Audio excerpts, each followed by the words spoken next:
total number of electrons in the system. ठीक है. अच्छा, इसके ऊपर base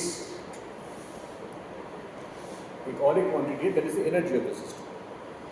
energy based upon the electronic density. तो हाँ नहीं सफिक्स में मैंने लिखा है हाँ इंटीग्रल. दिस इज इंटीग्रल मतलब मैं ऐसे लिखा रहा हूँ. By integrate I will get the whole volume. Total volume को इंटीग्रेट करेंगे तो क्या मिलेगा? टोटल नंबर ऑफ इलेक्ट्रॉन्स मिलेंगे. Another aspect to it is this E rho r, मतलब एनर्जी मेरा कितना है. It's also based upon, it's a function of the electronic density. अच्छा, ये DFT करके what do we get? We get basically the electronic structure. किसी भी material का मुझको अगर इलेक्ट्रॉनिक स्ट्रक्चर जानना हो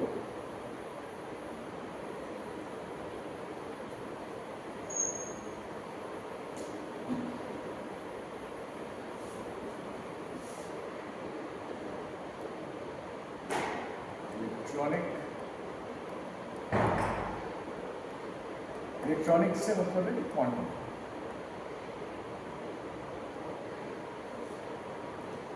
Quantum structure of the molecule I can find it out or study through DFT. और ऐसे हम क्वांटम स्ट्रक्चर के बारे में बात करते हैं, हमारे पास और कुछ पैरामीटर्स आ जाते हैं जैसे कि EOS. सुना है? नैनो हुआ है ना एक कुछ classes, nano science and technology. ये हुआ ना, ये वाला टर्म नहीं सुना है? सिग्मा ड्यूएस, density of states, zero dimensional, one dimensional, two dimensional कैसा होता है ना? हाँ ठीक है. So this is the density of states.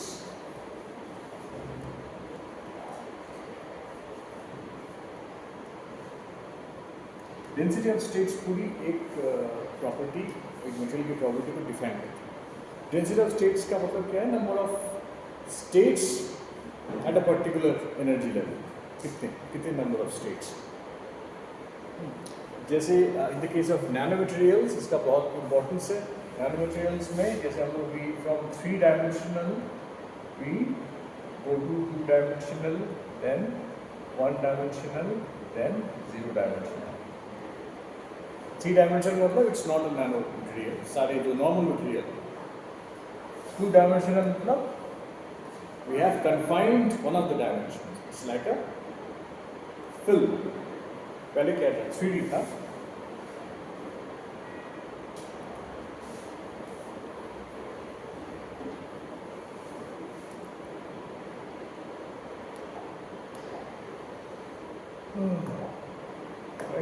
पहले क्या था? It was a 3D.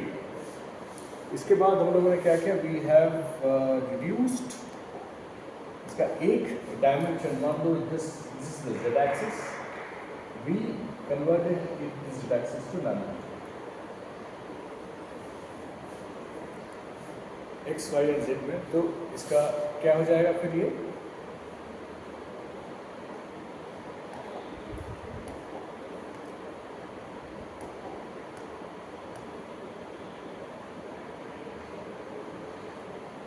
ऐसा हो जाएगा. इसको हम लोग क्रॉस सेक्शनली देख रहे हैं. बेसिकली क्या है? दिस इज अ फिल्म, है ना? सो टॉप व्यू कैसा होगा? ऐसा होगा. तो this is the film and it is mainly deposited on a substrate. तो this is called a 2 dimensional material, 2D material. It's a film. कम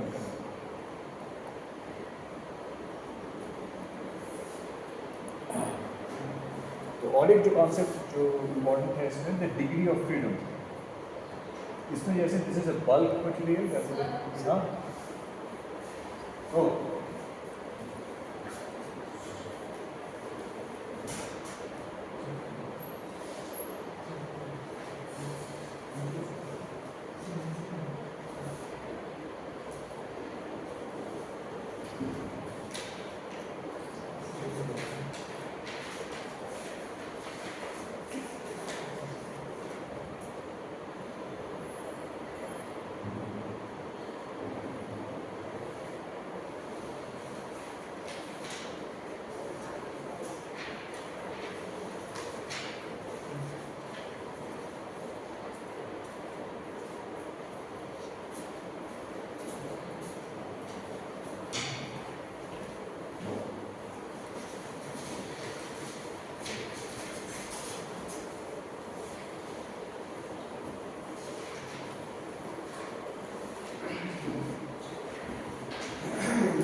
तो यहाँ पे degree of freedom, this is the bulk material, इसमें degree of freedom है 3, 0, 3।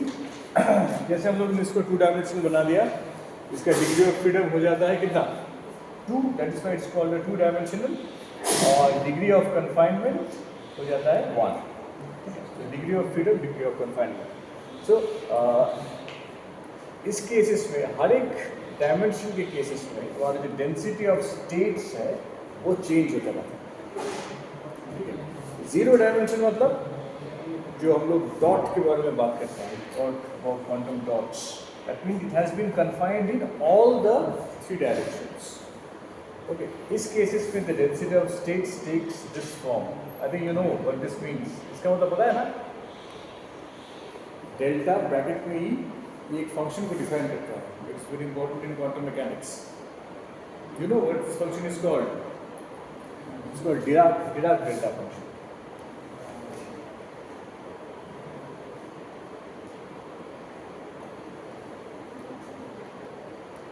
Density of states in the case of quantum dots, इसको अगर हम plot करें with respect to energy, so the density of states, they are simple straight lines. ऐसे।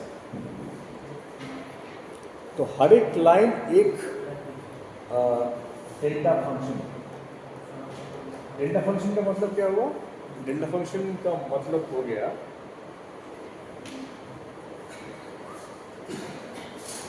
Delta Dirac delta function sigma ई। इसका मतलब हो गया area under the curve is always unity. Area under the curve is always unity, लेकिन ये जो distance है, this distance gamma, ये वाला जो डिस्टेंस है, let's take it as let's say delta x one, this delta x always tends to 0। ठीक है? So the condition is area unity with tends to 0. This represents the Dirac delta.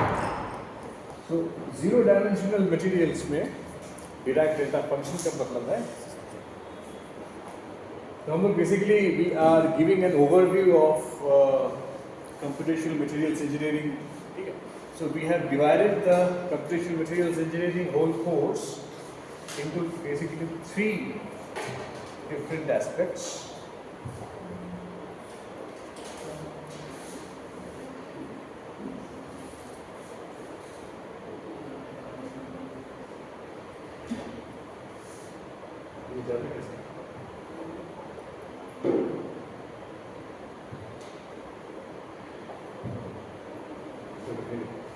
So we have divided the computational materials engineering course into 3 aspects. एक है इसका tools,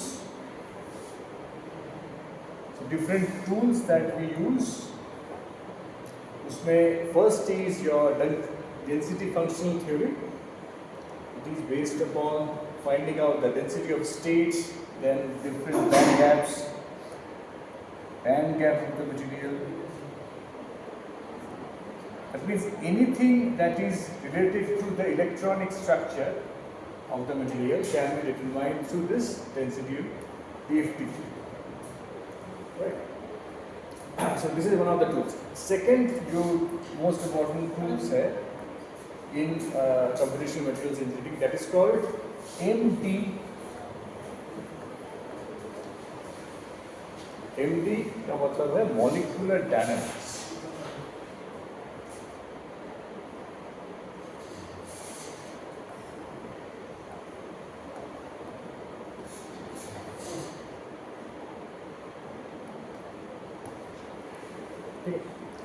इन density functional theory में हम लोग क्या देख रहे थे? Electronic structure of the material को देख रहे थे।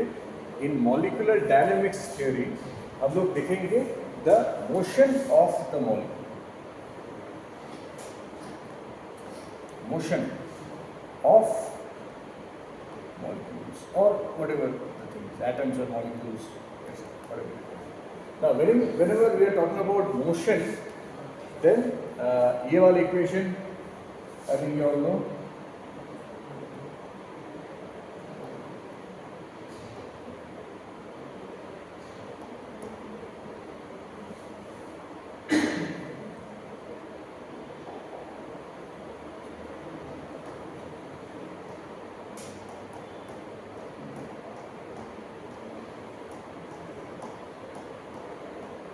ठीक है, ये कौन सा इक्वेशन है? मोशन में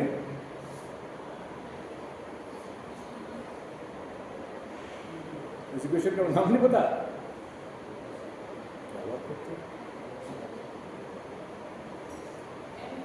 हाँ, न्यूटन सेकंड लॉ। उनको भी ऐसा कहना करते हो ना, मेरे अंदर में मतलब मैं थोड़ा सा शॉक हो जाता हूँ कभी कभी। ठीक है, अच्छा, सेकंड लॉ। ठीक है, तो whenever we are talking about motion, basically हम लोग सेकंड लॉ के बारे में बात कर रहे हैं। तो बेसिकली यहाँ पे हम लोग वही करते हैं, सेकंड लॉ को हम लोग फाइंड आउट करते हैं। We try to find out this force, rather we find out the potential that is responsible for the force. Grad ui, grad ui मतलब this ui is the potential. Molecular dynamics में we basically try to understand the dynamics, किस तरह से move कर रहा है particles and molecules, और उसके पीछे जो force, rather उसके पीछे जो potential है, we try to find out this potential. This is the molecular dynamics. Right. So this is one of the tools. So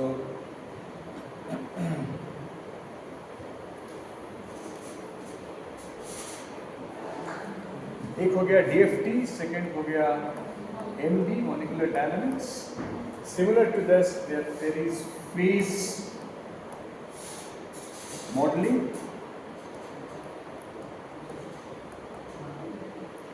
Any transformation अगर हो रहा है और any grain growth हो रहा है, तो उसको जो phases बन रहे हैं, growths हो रहे हैं, phase modeling एक है। दूसरा है thermodynamics modeling,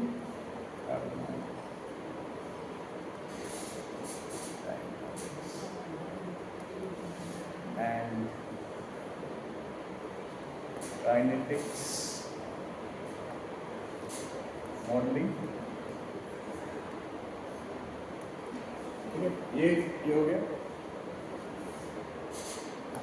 computational fluid dynamics, fluid dynamics हम लोगों ने पढ़ा है।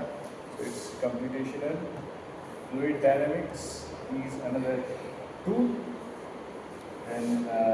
and heat and mass transfer, HMT में कभी कभी यूज होता है, and some random number based statistical simulations। इसमें एक बहुत फेमस सिमुलेशन है जिसको बोलते हैं हम लोग Monte Carlo simulation. Monte Carlo जो ब्रांड आता है ना, उससे रिलेटेड है Monte Carlo simulation. So there are ठीक है, so these are the different tools. अच्छा, नाउ टूल्स तो हो गया, बोला वो तो प्रोग्रामिंग एस्पेक्ट है। So next we come to the different programmings that we need to do to write the algorithm or the codes based upon these different tools। सबसे पहला जो computational language science and technology में use होता था, इसका नाम है Fortran.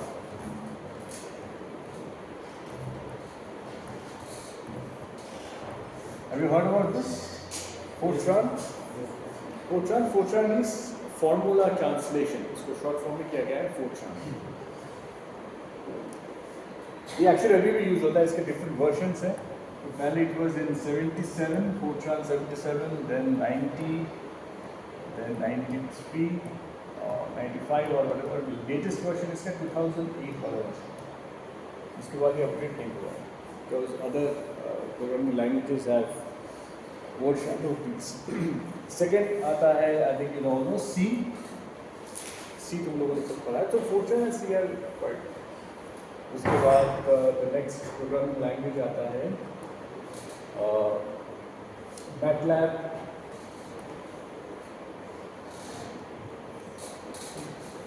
MATLAB is उसके बाद एक programming language आता है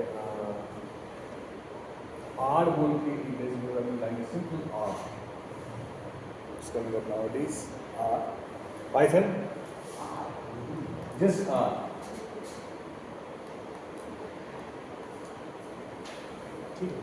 और एक प्रोग्रामिंग लैंग्वेज है that you have all scene but it is not that much important, that much not significant. इसको हम लोग बोलते हैं GNU प्लॉट और GNU प्रोग्रामिंग.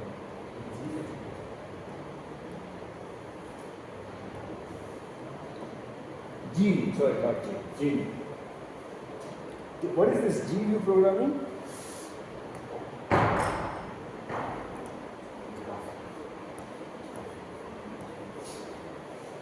GNU का फुल फॉर्म है और अगर एक्रोनिम है GNU is not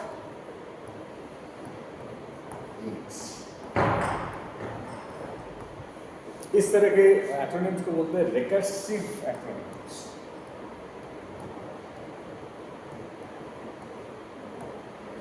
recursive acronyms मतलब इसका जो नाम में ही इसका जो ओरिजिनल जो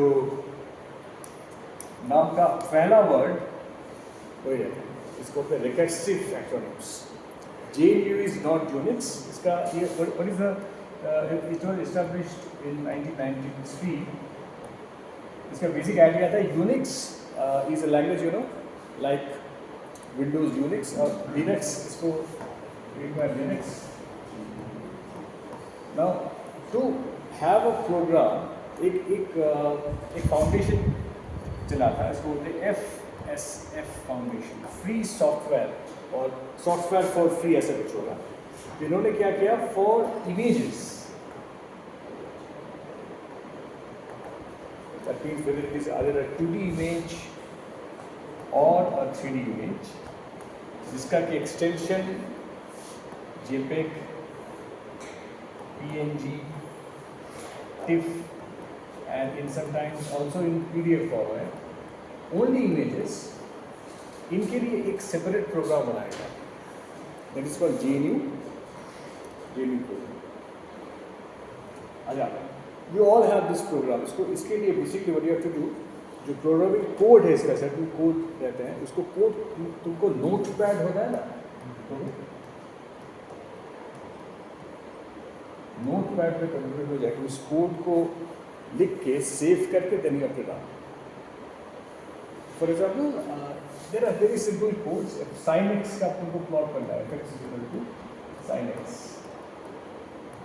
So you write a program, you save it, then you go to the run and GNU plot. मान लो इसको तुमने सेव किया है sin x .gp. अगर इसको GP में सेव करना है, it is either stored in GP or sin x PLT, G stands for plot, or sin x .gp. इन नामों से सेव करके you need to go and you need to write this command GNU plot. मान लो sin x PLT plot का short. ये वाला command देना है sin x .gnu और whenever the program it has been saved तो वो प्लॉट को करेगा. इसको अगर तुमको मोबाइल में भी इसको तुम लोग डाउनलोड कर सकते हो. There is Google app store में जाके ट्रेमेक्स बोल के एक ऐप है, ट्रेमेक्स या ट्रेमेक्स ऐसा होगा. So if you download and then you can also have this GNU in your GNU एक प्रॉब्लम. तो ये डिफरेंट टूल्स थे पाइथन को या प्रोग्रामिंग लैंग्वेज को रन करने के लिए. और now let us go to the GNU programming. हाँ क्या एप्लीकेशन अवेलेबल कहाँ नहीं है. मैं अभी उसमें जा रहा हूँ. ओह Tremex हाँ Tremex. तो मैं तुमको शेयर कर दी.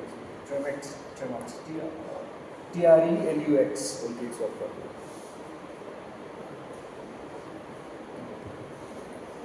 So let me now go to the softwares or the tools of cloud computing. बहुत सारे सॉफ्टवेयर्स और क्लाउड कंप्यूटिंग कंपाइलर्स अवेलेबल है. जैसे एक तो one is this Octave online.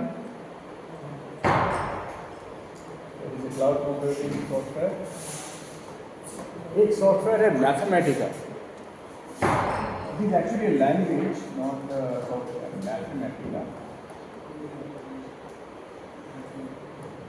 Mathematica में जाके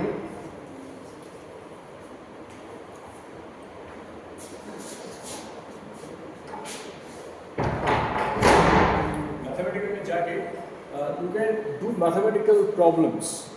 जैसे तुमको sin x किसी भी फंक्शन का any function you don't know what's the solution. Mathematics में जाके जाओ sin x तो you will get the solutions for any scientific problems. ये online, this is a cloud computing software based upon mathematical expressions. ये हो गया. हम लोग कौन सा प्रोग्रामिंग लैंग्वेज यूज करेंगे? हम लोग अलग अलग programming language according to the situation use करेंगे. लेकिन मैं सबका हिंट तुम लोगों को थोड़ा थोड़ा दे दूँगा. क्योंकि 45 लेक्चर्स है, इसमें जितना पॉसिबल हो सके हम लोग करेंगे. और जितना प्रैक्टिकल प्रॉब्लम्स हम लोग ज़्यादा इस बार फोकस करेंगे. तो मैथमेटिका एक हो गया, एक ऑनलाइन हो गया. दूसरा एक है मटेरियल्स स्टूडियो.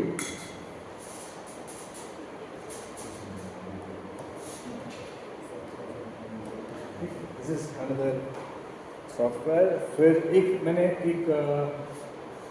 एक टूल में बोलना भूल गया था, finite element modelling. FEM. Finite element modelling is also a tool. इसमें बेसिकली क्या करते हैं कि एक कोई भी ऑब्जेक्ट को उसको हम लोग छोटे छोटे डिफरेंट कंपार्टमेंट्स में उसको मैश में डिवाइड करते हैं. Mash. And then we analyze each mesh. इसको बोलते हैं finite element modeling. और इसके लिए you can software से भी है, that is called ANSYS, Abacus. ANSYS का एक स्टूडेंट वर्जन भी है.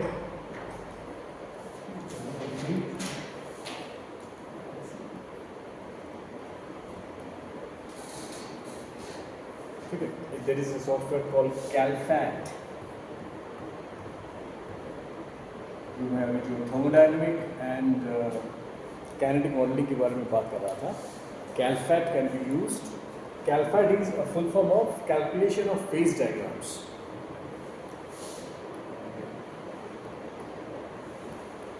Calculation of phase.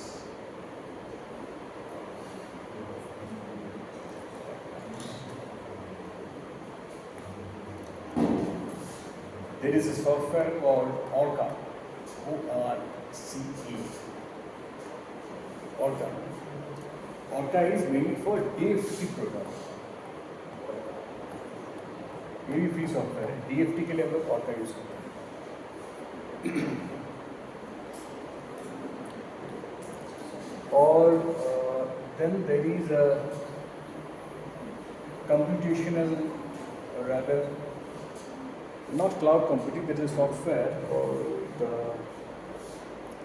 Stream/Stream.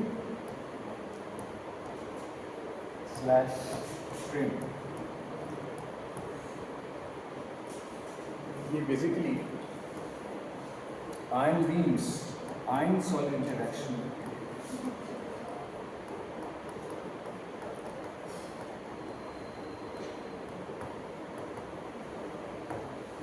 इसका some range नाम से ion channel interaction, so you can download it. It's also free available.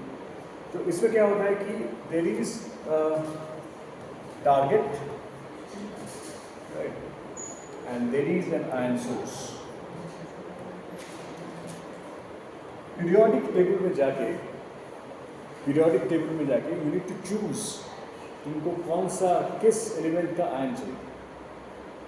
मान लो सिलिकॉन का तुमने चूज किया, choose silicon. Then you need to choose what is the energy. मान लो इसको तुम 100 किलो इलेक्ट्रॉन वोल्ट एनर्जी तुमने इसको चूज किया. Then you go to the target, और टारगेट तुमने चूज किया, तुमको किस मटेरियल का टारगेट चाहिए. और तुमने चूज किया कॉपर. उसका एक सर्टेन डेंसिटी होगा, इससे एक थिकनेस. कैन यू से okay my copper is this much thick, right. फिर एंगल्स भी होते हैं. मैं ये चूज करके दे दूँ रन द प्रोग्राम. उसमें क्या होगा कि जो सिलिकॉन है हाउ इट विल इंटरैक्ट, ये कितना इंटरैक्ट हो रहा है, इसका एनर्जी डिस्ट्रीब्यूशन कितना हो रहा है, कितना पेनिट्रेट हो सकता है, ये सारा इंफॉर्मेशन तुमको उसी सिमुलेशंस में मिल जाएगा. सो this is another video. Ion beam facilities India में कुछ कुछ जगह पे है, जैसे IOP में है, Bhubaneswar, I think it's nuclear science centre है, दिल्ली में है, और कुछ एटॉमिक एनर्जी के कुछ और भी कुछ जगह है जहाँ पे आयन बीम फैसिलिटीज अवेलेबल है. तो मुझे अगर किसी मटेरियल का आयन बीम स्टडी करना है तो practical experimental I need to go to those places, I need to make the sample. लेकिन इसका जो इम्प्लीकेशंस है, जो what actually will happen, simulation basically क्या है, you take hundreds and hundreds of data और फिर उसको तुम कंपाइल करते हो what is my expected probability. तो वो सारे डेटा को कंपाइल करके एक ऐसा बनाया जा रहा है कि जिससे you can have the idea what is going to happen if I give these ions to this. ठीक है, तो this is another SRIM and TRIM, right. और इसके अलावा भी बहुत सारे न्यू इंटरनेट ऑफ थिंग्स में new softwares are coming up every day. So in 45 lectures में हम लोग देखेंगे कि कितना हो पॉसिबल हो सकता है. ठीक है,